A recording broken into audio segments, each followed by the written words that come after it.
Agora a gente vai para a nossa última palestra, mas não menos importante. E eu estou muito feliz porque é uma mulher e ela não está aqui somente por ser mulher, mas sim porque ela é incrível e muito competente. Eu gostaria de chamar ao palco a Isabela com a palestra A Importância da Comunidade no Projeto Thor. Pessoal, faz muito barulho aí para ela, vai. Obrigada. Oi. Tá ligado. Oi, meu nome é Isabela Fernandes, eu sou diretora executiva do Projeto Thor. E eu esqueci de pegar o negocinho. Tá aqui. E, novidade, eu sou a única coisa entre vocês e o Goró depois. Aí, então, segura a onda que já está chegando. Tem até um drink aí chamado Zcash e vai ser bem legal. Eu resolvi falar sobre a importância da comunidade no Projeto Thor, porque essa iniciativa, né, do Zicom Voz é justamente isso, né, criar comunidade. Então, eu queria colocar um pouquinho aqui da nossa experiência, mas antes de eu entrar nisso, eu quero falar o que é o Thor. Acho que muita gente aqui já conhece, mas não custa nada falar um pouquinho, rapidinho, o que é. O Thor, né, o objetivo dele é fazer uma internet, a experiência na internet ser o máximo privado possível, né? A gente tem uma rede descentralizada. Quando você está conectando através da rede Tor, você passa por 3 servidores e cada etapa dessa conexão ela é criptografada. Então, a gente tem esse lance das camadas, por isso que fala roteamento cebola, né? Também o objetivo disso é fornecer o anonimato online e também mitigar a contra-vigilância e a censura. Deixa eu ver se eu consigo fazer isso funcionar. O Thor ele é um software livre que foi criado no Navy Research Lab, sim, os milico americanos, em 2001, 2002, mas depois disso ele saiu, né, de um projeto que era um paper, uma experiência meio que até acadêmica, né, que é uma área de pesquisa do Exército Americano, e foi fundada a ONG em 2006, que tornou isso um projeto da sociedade civil. A gente tem cerca de 7.500 servidores, né, na rede e uma comunidade muito diversa, de pessoas ajudando em diversas áreas, que eu vou estar entrando um pouquinho nisso aí.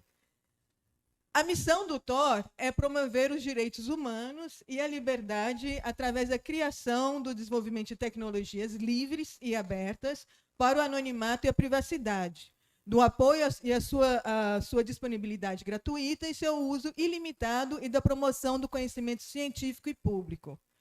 Eu vou falar um negócio aqui que é meio que uma brincadeira, mas é verdade. A gente não é a Dark Web, não existe a Dark Web, a gente não gosta de ser chamado de Dark Web. E por que eu estou falando isso? Porque todo mundo aqui falou a mesma coisa que eu vou falar agora o dia inteiro. A criminalização da privacidade, a criminalização das criptomoedas, a criminalização da criptografia, né?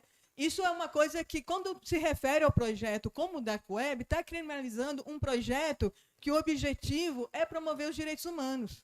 É esse. O anonimato, a privacidade é um direito humano. Para você exercitar, né, a sua cidadania numa sociedade, você tem que ter o anonimato para você se sentir à vontade. Você tem que ter também a privacidade. O voto é anônimo. Né? Então, acho que é muito importante a gente evitar criminalizar esses termos, esses conceitos, para o benefício do nosso movimento e da nossa comunidade também.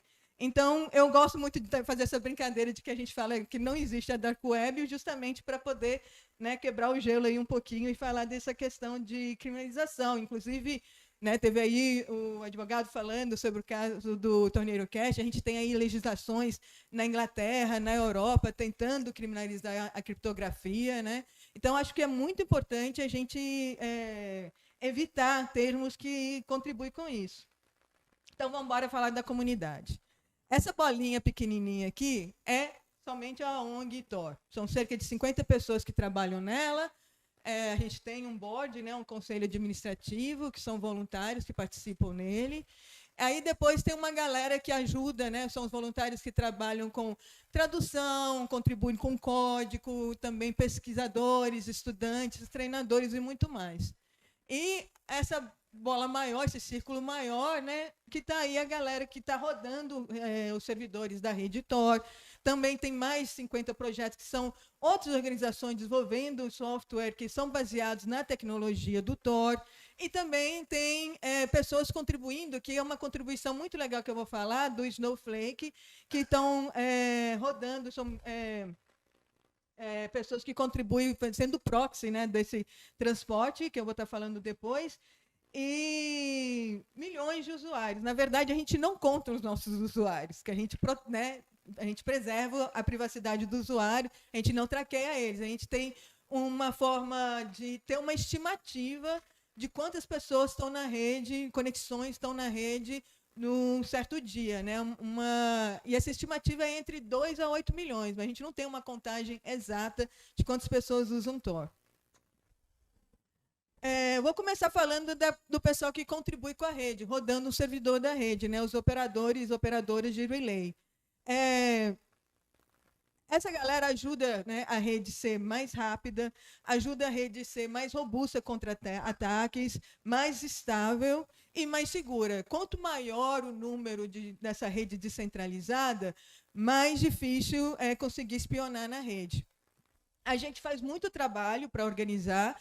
Acho que no começo, né, a gente meio que era, quando o projeto começou, essa rede de operadores, o pessoal meio que se conhecia, aí depois teve uma explosão, né, muito grande, eu vou mostrar aqui no próximo slide, que acabou se tornando milhares de pessoas contribuindo. Então, agora a gente está com um problema excelente, né? Como você tem uma comunidade com milhares de pessoas, como que você ajuda elas a terem uma governança, como que você mantém a integridade, né? A razão dessas pessoas estarem colaborando, que sejam realmente para colaborar, não sejam razões maliciosas, como que você mantém tudo isso. Então, a gente está fazendo um esforço, já tem alguns anos, de fazer encontros com operadores.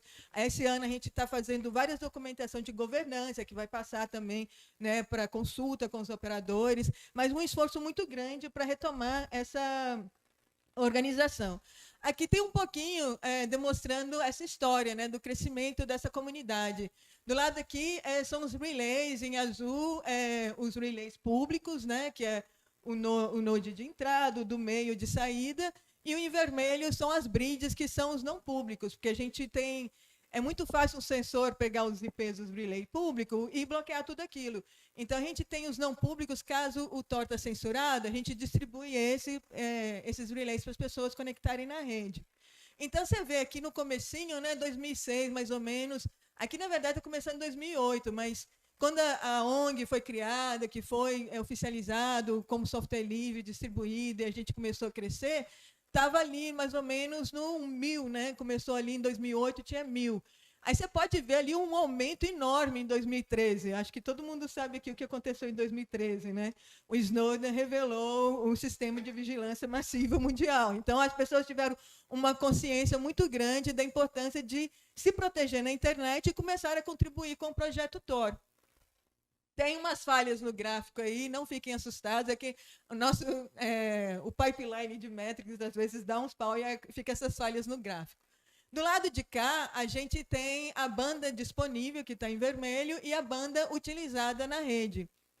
Então, você pode ver que ali tem um espaço para a gente crescer. Se amanhã, digamos que a gente tem 8 milhões de pessoas conectadas hoje no Tor, amanhã esse número vai para 20 milhões, tem espaço ali para crescer, mas o ideal é o quê? O crescimento de consumo de banda cresça junto com o número de relays na rede, né? Para nunca estagnar, né? Para nunca rolar uma escassez de banda disponível e a conexão começar a ficar lenta para o pessoal. Agora eu vou falar de uma outra forma de contribuir. Apesar desse gráfico aí, pode quebrar a cabeça de alguém, achar que é muito complexo, mas diferente dos servidores, né, dos relays, que a pessoa tem que ter um conhecimento mais técnico, saber rodar um servidor e tudo mais, a gente criou um transporte, né, um pluggable transporte, que é uma das formas de passar a censura contra o Tor, que é o Snowflake. O que é legal do Snowflake? O Snowflake, ele baixou muito essa barra de conhecimento técnico para as pessoas contribuírem. A gente tem hoje mais de 100 mil pessoas rodando essa extensãozinha aqui do lado, que você está vendo, é uma extensão para navegador, né? Roda no Firefox e no Chrome. A pessoa instala essa web extension e aí, pronto, ela está contribuindo a banda dela para o pool de proxy do Snowflake.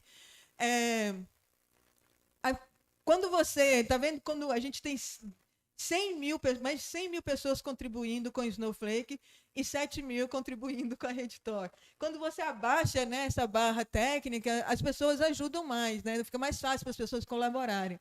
E a outra coisa legal do Snowflake é que, antes da gente lançar o Snowflake em produção, o transporte que era mais utilizado nas áreas de censura mais cabulosas, né, tipo China, Irã, era o Mickey Azure. E o Mickey Azure, ele depende de um cloud service, tipo, nesse caso, da Microsoft Azure, mas poderia ser a Amazon, né, AWS, poderia ser o Google. O Google e a Amazon, quando ficou sabendo que a gente fazia isso, eles cortaram, na verdade, não deixa mais fazer, e a gente ficou só com a Microsoft, que está meio atrasada em sacar o negócio e proibir a gente. Mas o problema que a gente está usando esse tipo de serviço é que a gente paga a conta do serviço, de banda, de consumo de banda. Então, quando muitas pessoas começaram a usar o Mickey Azure na China, a conta ia subindo. E a gente é uma ONG, a gente não tem muito dinheiro. Então, a gente teve que colocar um cap ali, um limite no consumo de banda. O que acontece para o usuário? É muito usuário querendo usar uma banda limitada e aí começa a ficar lenta a conexão para eles. O Snowflake, ele resolve esse problema. Como todas as pessoas vão estar doando um pouquinho da banda delas, não tem uma conta específica para alguém pagar. Então, as pessoas podem estar usando bastante o Snowflake e não fica lento. Em 2021, até 2021, né, o Snowflake foi um projeto que estava em paper em 2016, o Thor pegou, desenvolveu, escreveu o código e colocou em produção. Até 2021, só podia ser utilizado na versão alfa do navegador Tor. Quando foi assim, no terceiro trimestre de 2021, a gente lançou em produção no navegador. Se a gente tivesse planejado para os eventos que vinham depois, a gente não ia dar tanto certo, né? Logo depois, a Rússia começou a censurar o Tor. Logo depois que a gente descobriu que a Rússia estava censurando o Tor, teve uma guerra, né? A Rússia invadiu a Ucrânia. Então, todos os países ali, não só a Rússia e a Ucrânia, outros países vizinhos ali sofreram censuras muito fortes. O Snowflake foi fundamental. E logo depois disso, teve os protestos no Irã, que foi a única forma que as pessoas conseguiam conectar na internet. Então, esse gráfico mostra os usuários do Snowflake. Então, se a gente, né, tivesse planejado em lançar no final de 2021, sabendo que 2022 ia ser assim, acho que não teria dado tanto certo. Aqui tem uma queda, porque em um certo momento foi possível bloquear, a gente descobriu a forma, modificou e lançou uma versão nova, e aí você vê que volta a galera a conectar no Snowflake. Como que a gente descobre isso? É uma outra forma de voluntário também na Redditor. A primeira forma, que é a mais fácil, é você rodar o Uniprobe, que é um aplicativo tanto para celular quanto para desktop, que faz vários testes de censura, de sites que estão censurados, da Redditor, do Signal, do WhatsApp, vários testes. Eles mandam o resultado desses testes para o Uni, que, na verdade, essa organização era um projeto do Tor, que agora é uma organização por si própria, e essa galera, ela deixa disponível esses dados na internet. Então, a gente pode checar lá e você pode ver se o Tor está sendo bloqueado direto, né, um node de entrada, ou uma bridge, ou Snowflake. Também tem uma colaboração um pouco mais técnica, que são scripts que as pessoas que são mais técnicas, elas rodam nos países onde tem uma censura mais avançada, e aí dá mais detalhes que o Uniprobe daria. Então, tem esse tipo também. E também tem o usuário próprio, que entra em contato com a gente. A gente descobriu que o governo russo estava bloqueando o nosso site porque os usuários da Rússia começaram a falar para a gente, olha, está bloqueado, a gente começou a investigar, a gente descobriu que era uma ação legal do governo contra a gente. Enfim, foi através dessa colaboração do usuário, né, da comunidade. Além disso, eu lembro que eu falei que tem mais de 50 organizações fazendo softwares e aplicativos baseados na tecnologia Tor. Aqui tem alguns exemplos. O Orbot é uma VPN, roda no Android, agora também está rodando no iOS. Desculpa, eu fico assim com o microfone, porque meu padrinho fala que se amarrar minha mão eu não consigo falar, eu fico calada. O Onion Share, que é uma forma de você compartilhar arquivos na internet através de serviço Onion, ou seja, não tem um servidor, não tem uma nuvem, você é a sua própria nuvem, e, além disso, não tem metadados, que é muito essencial, muito importante para certas pessoas, assim, não ter esse rastro. O Tails e o Calyx, que são sistemas operacionais que buscam, né, a privacidade e o anonimato. Quiet e Ricochet Refresh são 2 aplicativos de chat, que são Onion Servers, também não tem um servidor, um terceiro servidor. Cada um é seu próprio servidor, e você entra lá e conversa com as outras pessoas também. Os metadados estão obfuscados. E você tem o Secure Drop e o Global Leaks, que são ferramentas utilizadas muito pela mídia, mas também por grupos da sociedade civil e até mesmo por governos, para você ter uma comunicação segura com fontes, né? No caso de jornalista, com a fonte, no caso de governo, denúncias de corrupção, no caso da sociedade civil também, né? Para poder estar trabalhando com as fontes em relação à corrupção de governo, corrupção de outros lugares, e, enfim, e outros tipos de crimes que querem denunciar. Então, esses são só alguns exemplos do que é feito em cima dessa tecnologia, né? Deixa eu ver se eu consigo. Aí. A gente também tem uma comunidade de treinadores e treinadoras. Aqui eu estou colocando esse site, é o portal da comunidade, tem aí uma área específica para cada um desses projetos, né, para essas áreas de colaboração. A gente tem uma parceria com organizações para promover os treinamentos sobre o Tor. A gente também capacita as pessoas. Se a pessoa ainda não sabe fazer esse treinamento, a gente ensina.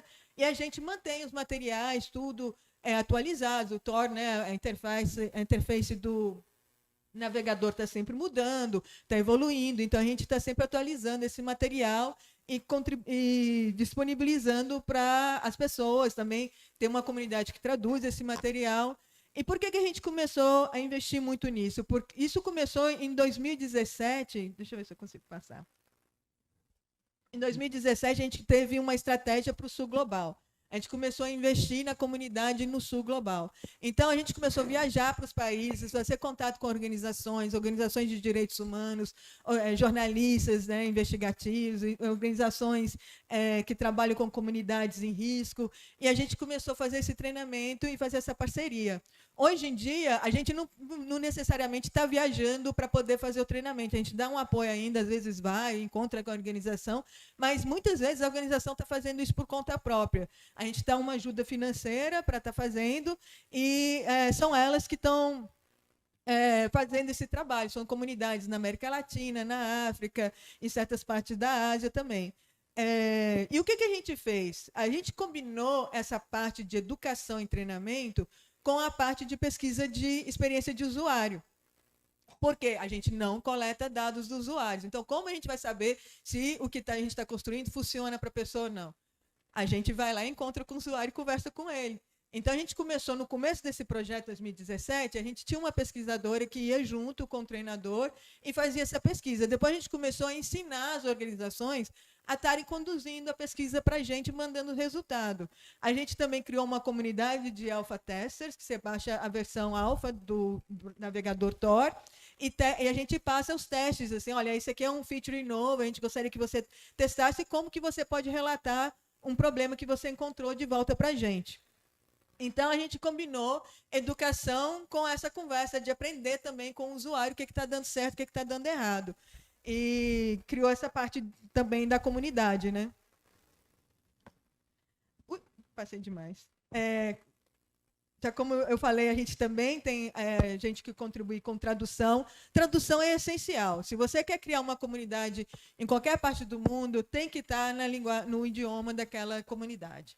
A gente tem um site traduzido em 16 idiomas, o navegador em 27, a gente conduz encontros mensais com os tradutores, né? Saber as dificuldades que eles estão tendo. A gente faz treinamento de tempos em tempos para as pessoas novas que querem colaborar. E a gente agora está fazendo projetos muito legais. Por exemplo, a gente começou a trabalhar com comunidades na Tanzânia, na África, e a galera de primeira falou, o Swahili é um idioma super importante para a gente. Tem que traduzir. O Firefox, o navegador Tor, é um fork do Firefox. O Firefox não está traduzido em Swahili. Então, a gente começou a traduzir o Firefox inteiro em Swahili, com a comunidade lá, para depois chegar no navegador Tor. Outro projeto legal foi... A gente está começando com o pessoal do Guardian Project, que desenvolve o Orbot, né? E está criando a versão em... Deixa eu ver se eu pronuncio correto. Aymara, que é um idioma indígena falado pelas comunidades indígenas do Peru, Bolívia, Chile e Argentina. Então, é mais uma forma de estar acessando, de acessibilidade, né, que é super importante. E também de comunidade. Se você quer que a galera... A gente está aqui, né, a gente teve aí palestras também em espanhol, em portunhol, a gente teve palestras, tem gente que fala inglês, falando em espanhol, para ser acessível, para a galera aqui entender e poder participar e contribuir. Então, é muito importante isso, né, o idioma.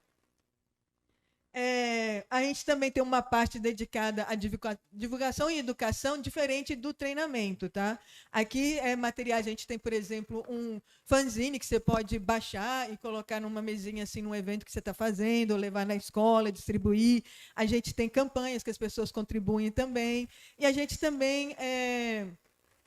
da palestra, se a pessoa quer uma palestra, tem uma forma de contato, às vezes nem é uma pessoa que trabalha para o Tor que vai, né? A gente tem as pessoas da comunidade que também indica para poder ir para valorizar a comunidade que está crescendo, que está começando naquela região, para poder dar um apoio para a galera também. A gente tem também uma parte, né, nesse portal de comunidade dedicada às pessoas que estão rodando sites Onion, né? A gente está criando... a gente tem disponível lá recursos para as pessoas lançarem sites ônios, desde aquelas que têm um conhecimento técnico maior, né, que consegue, num ambiente mais complexo, que está usando CDN e tudo mais, é um site super grande, até a pessoa que não tem muito conhecimento e quer simplesmente subir uma página estática bem rápido. Então, por exemplo, o Onion Share, além de compartilhar arquivos dentro da rede Tor através de serviço Onion, você pode jogar no Onion Share um arquivo HTML, ele vai criar o endereço e você vira o seu próprio servidor de serviço Onion, sem ter nenhum conhecimento necessário de administração de sistema e tudo mais. A gente está criando ferramentas de administração, né, desses servidores, verificar se eles estão caídos, se eles estão rodando, algumas estatísticas importantes para os administradores e tudo mais. E a gente tem informação nessa parte que para a galera usar para divulgar mesmo os benefícios do serviço Onion. Eu acho que ainda tem uma mística, né, em cima, um mito muito grande sobre os serviços Onions, que deveria... a gente quer popularizar, né? Por isso que a gente fala aí Onionize the Web, ou acebolar a internet, não sei como que seria, mas a gente tem esse lema aí de popularizar os serviços Onion. E até uma brincadeira que a gente brinca, né? Que a gente, quando o pessoal fala assim, de chamar serviço Onion de Dark Web, a gente fala, sabe qual que é o maior site da Dark Web? É o Facebook, porque eles têm um serviço Onion, né? E é um site com 1 bilhão de pessoas usando. Próximo, deixa eu ver se eu consigo passar. Pesquisa. Pesquisa é muito importante. Acho que teve vários palestrantes aqui que mencionaram uma pesquisa, mencionaram a importância de pesquisa. A gente tem na área acadêmica, né, contribuições importantíssimas no design da rede Tor, contribuições para encontrar possíveis ataques e vulnerabilidades para manter a rede segura. Eu mencionei o Snowflake, veio de uma pesquisa, a gente colocou em produção. Então, ela contribui também com as formas de passar a censura, encontrar formas de passar a censura contra o Tor. E também pesquisa que contribui com o funcionamento da rede Tor, melhorar a velocidade e tudo mais. E usabilidade também. Teve, a princípio, antes de a gente criar esse programa, a gente baseava muito nas questões de usabilidade das pesquisas acadêmicas, que vinham da pesquisa acadêmica. Então, voltando aqui ao começo, né, se fosse só essa bolinha aqui, não ia dar conta de fazer tudo isso, nunca. A gente não ia conseguir, você não ia ter a experiência com o Tor da forma que você tem hoje. Na verdade, a experiência que você tem com o Tor é muito pouco dessa bolinha e é muito mais das outras esferas, né, da contribuição dessa comunidade toda. E eu resolvi fazer essa fala, que não é uma fala muito técnica, é uma fala falando de comunidade, meio que para deixar essa inspiração, assim, né? Eu estou muito feliz aqui pelo convite do pessoal do Zcast, por ter me falado que eu fiquei feliz pra caramba de saber que o primeiro Zcom Vozes era no Brasil. Eu acho assim, o brasileiro, né? A gente tem um engajamento que deixa todo mundo assustado. Que quando a gente cisma com uma coisa, a gente investe mesmo, vai lá. Eu sou da comunidade Software Livre desde os anos 90 aqui no Brasil. A gente sempre participou, foi super ativo em várias comunidades mundiais. E eu acho que nessa fase que a gente está passando, né, nesse mundo da internet, esse mundo online, é muito legal ver a galera do Zcast criando uma comunidade, não só no Brasil, com esse intuito de criar comunidades pelo mundo afora. Então, eu queria compartilhar um pouco da nossa experiência. Não é fácil, assim, igual estou falando, né? Começa pequenininho, tem aquele esforço de quando está pequenininho, depois fica grande demais, é um esforço diferente, é complicado, mas eu acho que também eu queria mostrar como que é diverso a forma de você contribuir com o projeto, né? Acho que aqui tem gente de todas as áreas, tem gente que tem habilidades diferentes. Então, se vocês gostam do Zcast, vocês querem contribuir com a comunidade Zcast Brasil, existem formas diversas para vocês estarem contribuindo. Desde que contribuir com a tradução, igual eu falei, né? Tá em português é muito importante. No começo da jornada hoje do dia, teve uma companheira que falou, né, na questão das minorias no Brasil, como que faz o Zcast ser acessível para uma mulher negra, uma pessoa aqui no Brasil, né, que é uma minoria que está em risco. Eu acho assim, a gente fez essa campanha de treinamento, né, de ir lá na comunidade, falar, explicar a tecnologia para o pessoal. Às vezes o pessoal nem usa depois que você explica, mas fica na cabeça, e aí depois vai crescendo, é aquela sementinha que você vai plantando. Então, eu queria deixar essa inspiração. Assim, tem diversas formas de vocês estarem contribuindo. Esse aqui é o comecinho da história. Eu acho que esse nem é um comecinho que o pessoal estava conversando comigo, já vem rolando há um tempo, mas assim, com a Fundação Zcast está criando os Zcom Vozes e fazendo o primeiro evento aqui no Brasil, é um impulso muito legal. O pessoal também da Fundação falou que agora aí, tem os mini grants, né, que também para fomentar essas iniciativas de uma forma financeira de estar contribuindo. Então, se você quer montar um grupo de educadores sobre Zcast para ir nas comunidades, conversar com a galera, explicar a importância disso para cooperativas, o que seja, né?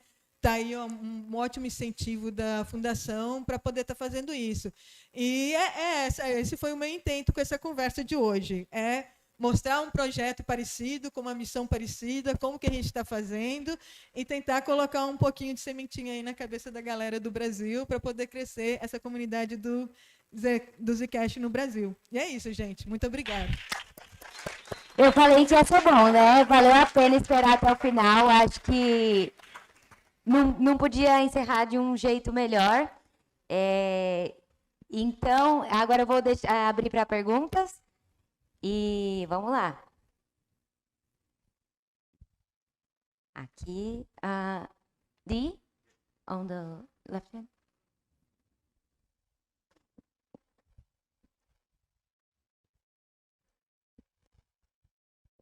Oi, tudo bom?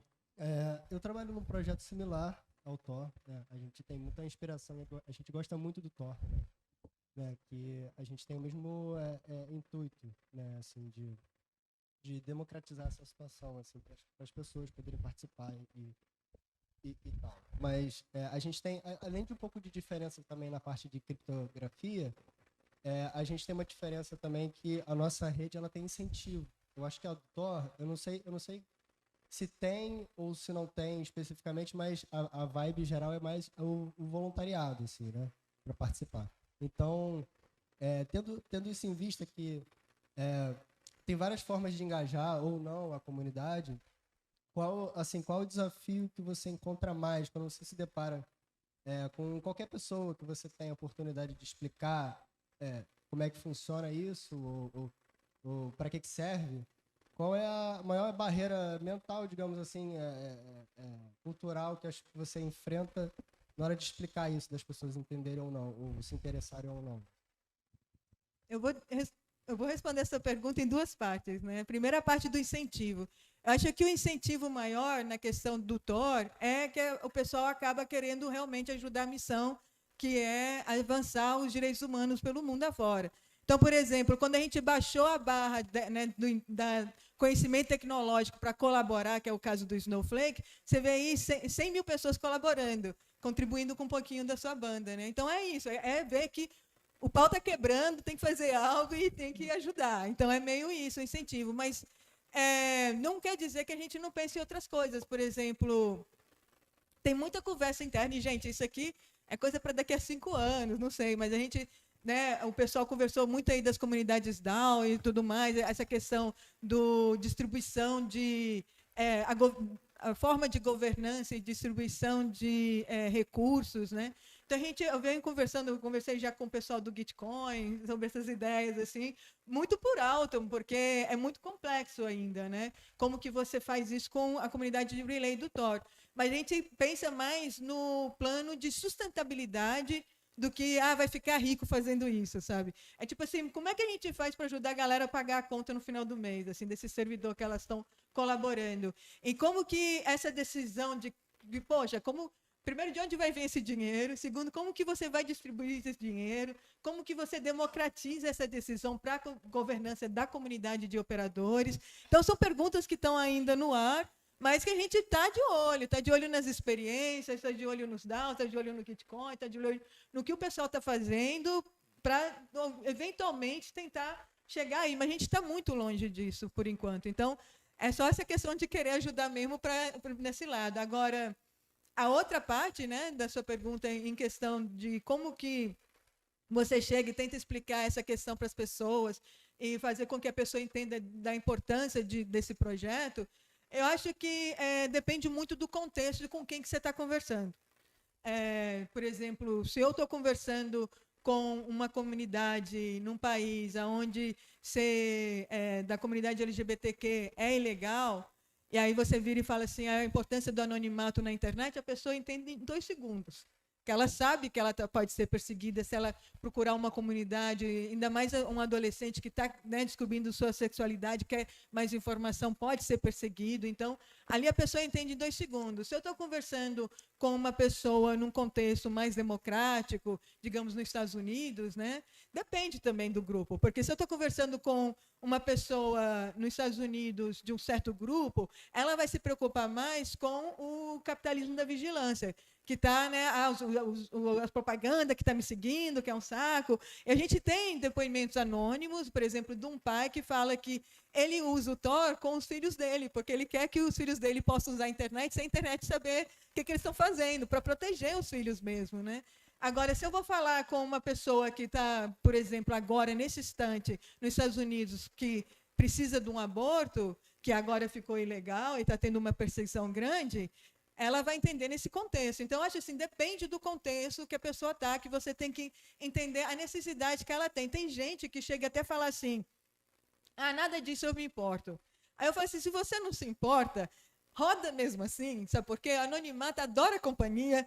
Então, digamos aqui, se sou a única pessoa usando o Tor nessa sala inteira, quem controla o roteador aqui vai saber que eu estou usando o Tor. Agora, se todo mundo aqui estiver usando o Tor, mesmo não usando, abrir o navegador e deixar lá rodando no computador dele, vocês estão me ajudando a me esconder. Então, o anonimato adora companhia. Eu falo assim, mesmo se você acha que você nunca vai usar o Tor, deixa o navegador lá rodando, você está ajudando outra pessoa. Então, essa conversa, você tem que entender de onde a pessoa está vindo, o contexto que a pessoa está, né, que é a realidade dela. Eu acho que se você falar de uma coisa que não liga com aquela realidade da pessoa, vai ser muito mais difícil ela entender, né, a razão do porquê esse projeto existe e da importância dele. Mais uma aqui.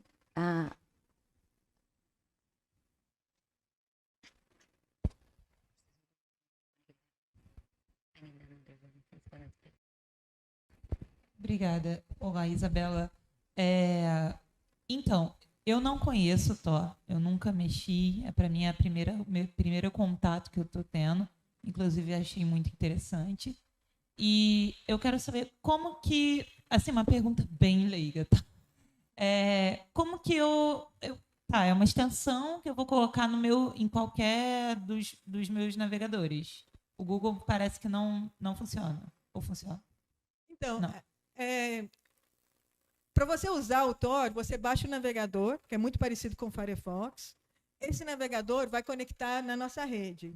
E aí, a gente, além da rede, como eu falei, passa por 3 servidores espalhados pelo mundo, é criptografada, o lado do navegador, a gente também fez certas modificações para manter sua privacidade. Quando você está usando o Tor, por exemplo, se eu vou acessar um site, o Twitter, né? Meu IP que vai aparecer pelo Twitter é o IP de algum dos servidores espalhados pelo mundo. Pode ser um servidor na Inglaterra e tudo mais. O Google, ele chega a funcionar, mas ele pode te dar resultados diferentes. Por exemplo, o idioma pode ser um resultado no idioma do IP daquele que você está saindo. Tem como você mudar o circuito, né? O circuito são esses 3 servidores que montam essa conexão para você, até você pegar por exemplo, do idioma que você entende. Mas a busca padrão que a gente tem no navegador é o DuckDuckGo, que o pessoal falou mais cedo, né? Que é um servidor de busca que protege a sua privacidade. Então, a gente mantém isso como padrão no nosso navegador também. Dá para você ir para outros sistemas de busca? Dá. Mas a gente oferece o DuckDuckGo porque, na nossa opinião, é um que respeita a privacidade, é um projeto que tem uma visão semelhante com a nossa, então a gente mantém ele como padrão. Ah, entendi. Eu Mas pensei a experiência... que fosse uma extensão. Eu estava entendendo que era uma extensão, não que era um navegador. Agora ficou mais... É o navegador. A extensão é o Snowflake. O Snowflake é uma extensão que você pode pôr no Firefox ou no Chrome, e aí você deixa lá. É até legal que eu esqueci de falar isso, mas no Snowflake a gente fala para o usuário, nas últimas 24 horas você ajudou não sei quantas pessoas a passarem a censura. Sabe? Porque as pessoas não vão saber quem é você e nem você vai saber quem são essas pessoas.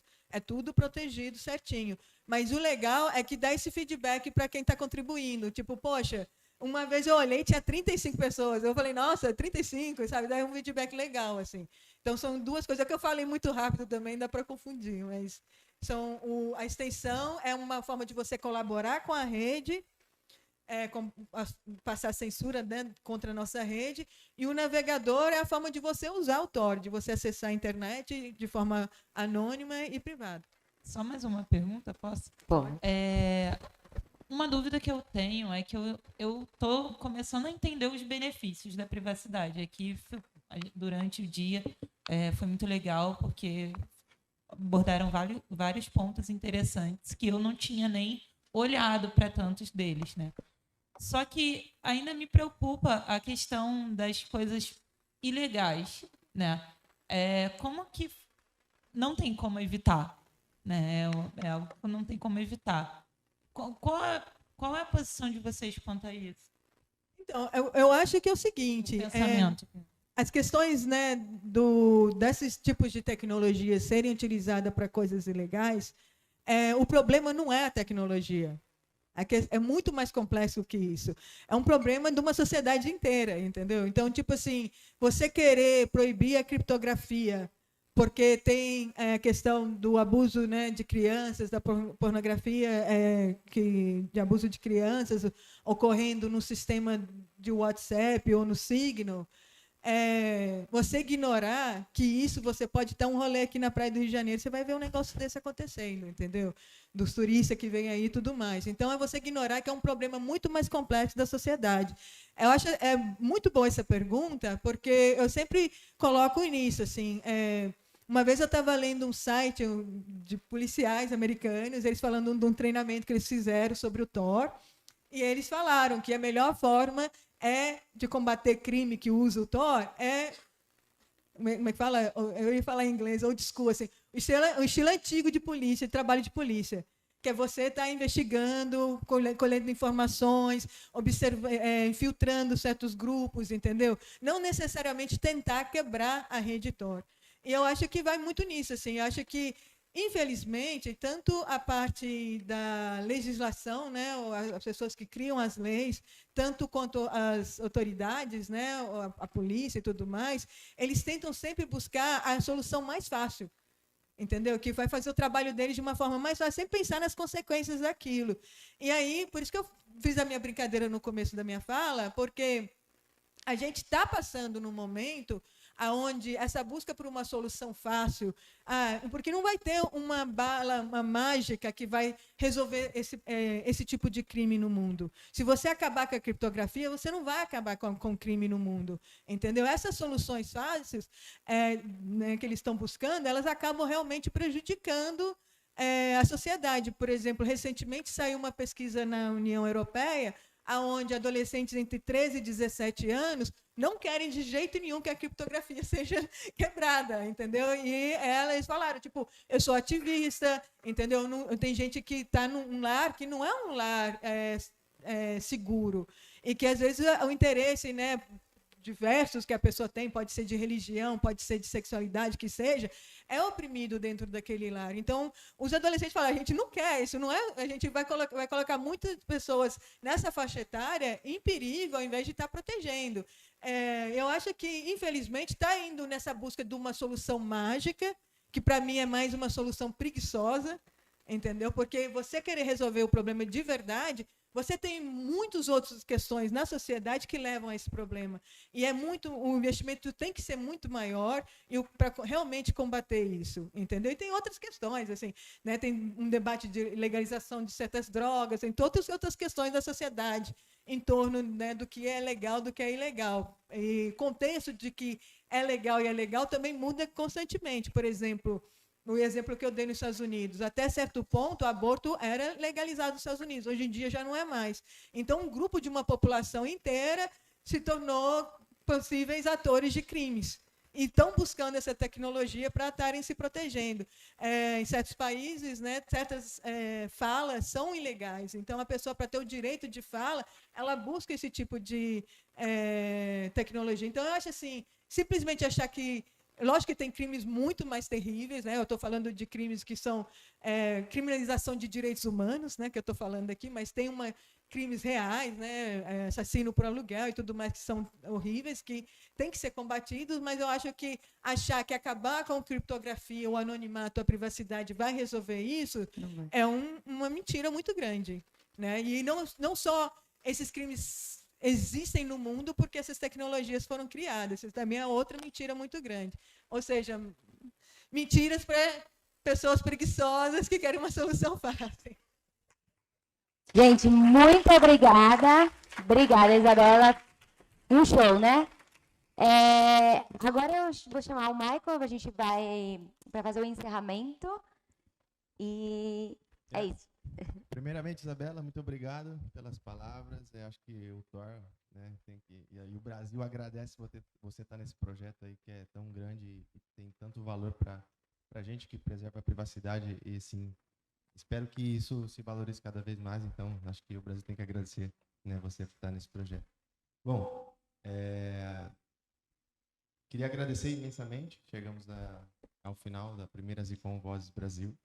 Então, queria agradecer imensamente a vocês, né? Não tenho palavras pelo tempo, né? Todo mundo tem o sábado livre, ou tivemos bastante rotação, né? Aqui, então, é super tranquilo isso.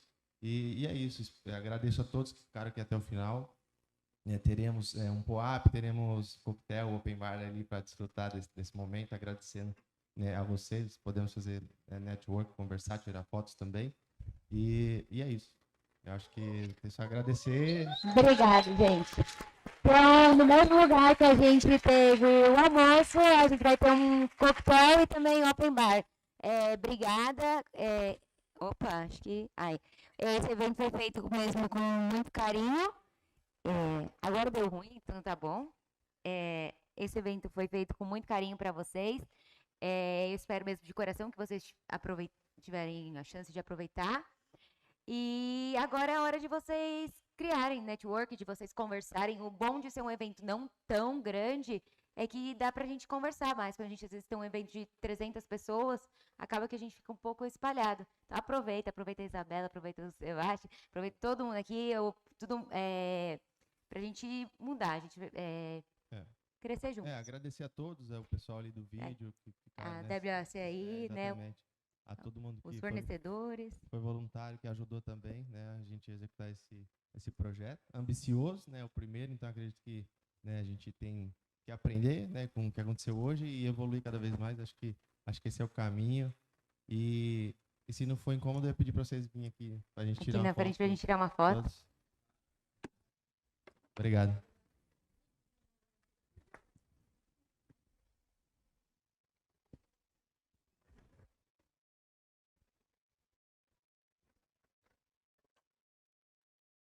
Pessoal do AV também.